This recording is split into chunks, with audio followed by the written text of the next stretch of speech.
riches sont de plus en plus riches, les pauvres de plus en plus pauvres et jamais rien n'a changé. Écoutez, les riches sont de plus en plus riches, les pauvres de plus en plus pauvres et jamais rien ne changera. Écoute ça, le gouvernement ne fait rien pour ceux qui dorment dehors. L'été il est escalier et l'hiver il ramasse les corps. Ouais, j'ai mal à chaque fois quand je prends. Bonjour les secondes, vous avez compris, aujourd'hui nous allons travailler sur le thème des inégalités de développement et notamment les écarts qui s'accroissent entre les personnes les plus fortunées sur Terre et les personnes les plus pauvres. Et comme le disait ce bon vieux groupe, le Ragasonic, les riches sont de plus en plus riches et les pauvres sont de plus en plus pauvres et jamais rien ne changera. Écoute ça. Donc je vous invite à écouter cette excellente chanson et puis vous le constaterez par vous-même en partie à travers ce cours, même si on tente de réduire les inégalités sur Terre, eh bien, ce n'est pas gagné, comme on dit. Et donc, nous allons étudier dans ce grand 1 la complexe notion du développement humain, car avant de pouvoir étudier particulièrement les inégalités, eh bien, il faut déjà essayer de réfléchir à quels critères on peut utiliser pour pouvoir les définir. Et donc, nous allons réfléchir autour de la problématique suivante. Quels sont les grands contrastes de développement dans le monde? Donc, vous savez, hein, on a déjà fait une étude de cas sur les inégalités qui sont très présentes au Brésil. Et je vous avais dit, quand on s'est arrêté sur la fin de cette étude de cas, qu'on allait essayer de voir si certains éléments que l'on a vus au Brésil, comme les disparités sociales, les disparités spatiales, les différents acteurs qui interviennent pour réduire ces inégalités, eh bien, on va voir si ces différents éléments se retrouvent au niveau mondial. Donc, je répète, hein, problématique suivante, quels sont les grands contrastes de développement dans le monde? Et justement, pour mesurer ce développement, eh bien, on va voir que ce n'est pas si facile. Alors, pourquoi c'est si difficile de mesurer le développement, hein? Parce que vous auriez tendance à dire, eh bien, si vous étiez en classe, je vous aurais interrogé hein, sur cette question. Qu'est-ce que pour vous un pays développé? Alors, évidemment, il y a la définition qui dit qu'un pays développé, c'est un pays qui répond aux besoins essentiels de sa population, l'alimentation, l'eau, le logement, la santé, l'éducation, et que pour cela, un pays doit fournir des richesses. Ça, c'est la définition, on va dire, canonique. Si je vous avais interrogé avec vos propres connaissances d'élèves, souvent vous m'auriez associé la notion de développement à la notion de richesse, en disant simplement un pays riche, c'est un pays développé, un pays pauvre, c'est un pays qui n'est pas développé. Et on va voir qu'en fait, eh bien, c'est plus difficile que ça et que justement, c'est difficile de mesurer le développement car c'est une notion qui fait appel à des éléments très divers. Alors effectivement, il y a la richesse, mais il y a aussi le niveau d'éducation au sein du pays, il y a aussi le niveau de santé avec l'existence ou pas d'un système de santé de qualité. Et entre les pays, il est difficile de comparer cela, de comparer l'éducation d'un pays à l'autre, la santé d'un pays à l'autre, parce que tous les éléments ne sont pas forcément comparables. Donc pour mesurer le développement, il y a plusieurs possibilités qui sont possibles, hein. Soit on utilise un indicateur ciblé, ce qui va donner un certain aspect du développement. Par exemple, je sais pas moi, la mesure du taux de scolarisation va nous donner un indicateur sur le système éducatif ou du moins sur l'accès à l'éducation au sein d'un pays. Ou bien on peut utiliser un indicateur qui, je sais pas moi, mesurer le nombre de médecins, je sais pas, au kilomètre carré, qui pourrait nous donner un autre indicateur, mais qui nous donne simplement un aspect du développement. Donc ça, ce sont ce qu'on appelle des indicateurs ciblés. Soit on utilise ce qu'on appelle des indicateurs généraux, et ces indicateurs généraux vont peut-être prendre en compte différents indicateurs ciblés, c'est-à-dire essayer de mélanger différents aspects du développement. Donc la première possibilité, la première solution, c'est d'utiliser des indicateurs statistiques ciblés qui vont être mis en place. Alors ces indicateurs ciblés, ils sont utiles, hein, mais ils sont imparfaits. Par exemple, si on cherche à mesurer la pauvreté, eh bien la pauvreté, on va voir qu'elle n'est pas la même dans les pays du Nord que dans les pays du Sud. Par exemple, en France, le seuil de pauvreté, c'est à peu près 880 euros. Donc, si une personne touche moins de 880 euros par mois, elle est considérée comme pauvre, alors que dans de très nombreux pays dans le monde, avec 880 euros, on gagnerait l'équivalent de, je sais pas, 5, 6, 7 mois de salaire avec 880 euros. Donc, en fait, la mesure de la richesse, elle est relative. Elle est relative, bien sûr, au niveau de vie du pays. C'est-à-dire qu'avec 800 euros par mois au Niger, vous êtes quelqu'un qui gagne très bien sa vie. Avec 800 euros par mois en France, vous êtes pauvre. Parce qu'évidemment, le coût de la nourriture, le coût du logement, le coût de l'électricité, les besoins ne sont pas du tout les mêmes. Donc ces indicateurs sont utiles mais imparfaits. Et c'est complexe hein, de mesurer, par exemple, la pauvreté comme on vient le voir. Donc il existe des indicateurs économiques, comme par exemple le PIB, donc produit intérieur brut, qui peut se mesurer soit de façon globale, c'est-à-dire la richesse additionnée qui est produite à l'intérieur d'un pays hein, par les entreprises nationales ou les entreprises étrangères. Donc là, c'est pas dur, on additionne toute la richesse qui est produite à l'intérieur d'un pays et ça nous donne le PIB du pays. Donc, soit on a ce PIB-là, soit on a un PIB qui est plus précis, c'est le PIB par habitant. Parce que évidemment que si vous prenez la richesse, par exemple, qui est produite par la Chine, et notamment par le milliard presque et demi de Chinois, eh bien le PIB général de la Chine va être important. Par contre, si vous divisez le PIB de la Chine par son nombre d'habitants, eh bien, évidemment, que par habitant, ça va être beaucoup moins important parce que le diviseur va être extrêmement important, hein, puisque vous allez diviser la richesse par 1,5 milliard ou 1,4. Alors qu'à contrario, si vous prenez par exemple le PIB général du Luxembourg, qui est un tout petit pays d'Europe, eh bien, il va être forcément extrêmement faible.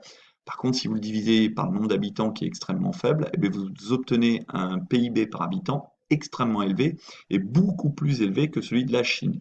Donc vous voyez que déjà, ces indicateurs statistiques ciblés sont très variables en fonction de si on les utilise de façon générale ou si on les utilise pour mesurer la richesse par habitant. Alors le problème de ces indicateurs comme le PIB ou bien le PNB qui est le produit national brut, ce sont des indicateurs qui ne mesurent que la richesse. Donc un pays qui aurait un fort PIB serait considéré comme un pays riche, un pays qui aurait un faible PIB serait considéré comme un pays pauvre, et donc on dirait pays riche égale pays développé, pays pauvre égale pays sous-développé. Euh, on va étudier d'autres indicateurs hein, ciblés, comme par exemple des indicateurs dits sociaux ou qui cherchent à mesurer le progrès social, des indicateurs de bien-être, des indicateurs qui sont dits plus qualitatifs, alors que lorsqu'on mesure la richesse, c'est un indicateur qui est dit plus quantitatif. On mesure une quantité d'argent qui est produite dans le pays, quantité de richesse, alors qu'avec certains indicateurs, les indicateurs de progrès social, on mesure davantage le bien-être des gens au sein d'un pays. Donc on mesure davantage la qualité de la vie plutôt que la quantité de richesse accumulée. Par exemple, parmi ces indicateurs de progrès social, eh bien, vous avez celui qui est présent sur cette projection polaire, hein, sur cette carte, qui est l'espérance de vie dans le monde en 2017. Alors l'espérance de vie, c'est le nombre moyen d'années que l'on peut espérer vivre depuis sa naissance. Donc c'est une moyenne hein, qui prend en compte tous les décès et qui référencie finalement à l'âge à laquelle les personnes sont décédées et on fait une moyenne. Et donc on voit que l'espérance de vie est comprise en moyenne entre 49 et 63 ans, notamment en Afrique subsaharienne, mais que par contre elle peut dépasser entre 77 et 4 ans dans l'Amérique du Nord, l'Europe de l'Ouest, le Japon, l'Australie, donc dans les pays dits développés, les pays riches. Vous avez d'autres indicateurs hein, de progrès social, comme par exemple le taux de mortalité infantile, donc qui mesure le nombre d'enfants qui meurent avant 1 an, le taux de scolarisation, donc le nombre d'enfants qui ont accès à l'école, l'accès à l'eau, donc est-ce que vous avez accès à 25 litres d'eau par jour à moins de 200 mètres du domicile, 25 litres d'eau pardon, potable. Vous avez des indicateurs de progrès social qui mesurent l'accès à la nourriture, l'accès à un logement. Donc ça, ce sont des indicateurs donc, de bien-être, des indicateurs plus qualitatif, pardon. Alors, à côté de ces indicateurs économiques, comme le PIB, à côté de ces indicateurs de progrès social, comme l'espérance de vie, le taux de scolarisation, l'accès à l'eau, vous avez enfin des indicateurs de démocratie. Donc, par exemple, un indicateur qui va mesurer les atteintes aux droits de l'homme ou à la liberté de la presse, qui peuvent être aussi représentatifs de ce qu'est un pays développé ou un pays sous-développé. Donc, vous voyez que les indicateurs ciblés, en fait, ils sont extrêmement multiples et évidemment ne donnent pas les mêmes résultats euh, sur le niveau de développement du pays selon l'indicateur ciblé que l'on va utiliser. C'est-à-dire qu'un pays peut être considéré comme riche parce qu'il a beaucoup d'argent, donc si on n'utilise que le PIB, mais par contre si on mesure le bien-être de sa population, le taux de scolarisation, l'espérance de vie, eh bien on peut se retrouver avec des résultats plutôt faibles. Donc comment on doit situer ce pays au point de vue du développement, de quel indicateur on doit se servir? Vous voyez que déjà ça prête à débat. Donc, la deuxième solution qui est envisagée pour mesurer le développement, c'est d'utiliser ce qu'on appelle des indicateurs plus globaux qui mélangent différents types de données. Alors l'ONU, hein, l'Organisation des Nations Unies, qu'on le voit toujours comme une organisation qui est là pour préserver la paix dans le monde, mais qui est aussi une organisation qui est là pour lutter contre justement la pauvreté, essayer de lutter contre l'inégal développement, eh bien l'ONU a mis en place dans les années 1990 de nouveaux indicateurs qui cherchent non seulement à mesurer, non, du moins, qui ne cherchent non plus seulement à mesurer la pauvreté monétaire, donc la pauvreté en termes d'argent, mais qui cherchent aussi à mesurer la pauvreté d'existence, c'est-à-dire manger à sa faim, se soigner, vivre dans un logement décent, c'est-à-dire pas vivre dans un bidonville. Et donc, par exemple, dans ces indicateurs globaux qui ont été créés par l'ONU, euh, grâce plutôt à ces indicateurs globaux créés par l'ONU, on va pouvoir calculer par exemple la pauvreté. Donc essayer d'évaluer la pauvreté. Donc ça aussi c'est complexe. De la même façon que c'est complexe d'évaluer la richesse, c'est complexe d'évaluer la pauvreté. Car comme je vous ai dit, un pauvre dans un pays du Nord, c'est très différent d'un pauvre dans un pays du Sud.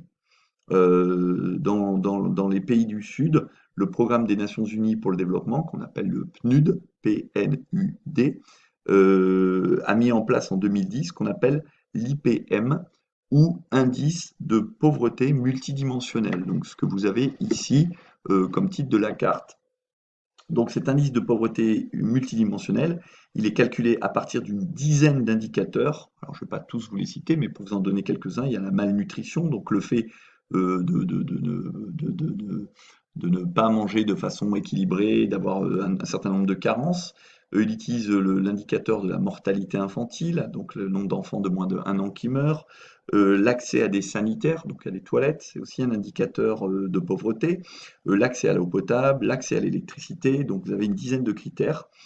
Et cet indicateur de pauvreté multidimensionnel, il définit le degré de privation des plus démunis, c'est-à-dire les plus démunis, c'est-à-dire les plus pauvres en quelque sorte, de quoi souffrent-ils le plus comme privation. Donc ici, on s'aperçoit bien que, évidemment, l'indice de pauvreté multidimensionnel, qui va identifier donc plusieurs privations au niveau du ménage, hein, en matière de santé, d'éducation, de scolarité, de niveau de vie, de sanitaire, de sol de l'habitat, des combustibles de cuisson, des biens mobiliers, eh bien cet indice de pauvreté multidimensionnel est d'autant plus fort dans les pays d'Afrique subsaharienne, et par contre, à contrario, euh, il touche très peu, évidemment, les pays d'Europe de l'Ouest, les pays d'Amérique du Nord, l'Australie, la Russie, donc qui sont des pays qui souffrent pas à proprement parler de la pauvreté multidimensionnelle, c'est-à-dire une pauvreté qui, comme son nom l'indique, touche de nombreuses dimensions. Donc pour les pays du Nord, hein, la pauvreté est définie plutôt en fonction du revenu médian. Euh, et en général, 50% de la population euh, touche un revenu inférieur à ce qu'on appelle le revenu médian, hein. Le revenu médian, c'est exactement le revenu qui correspond à la moitié de la population. Donc la moitié de la population en dessous du revenu médian et l'autre moitié de la population au-dessus du revenu médian.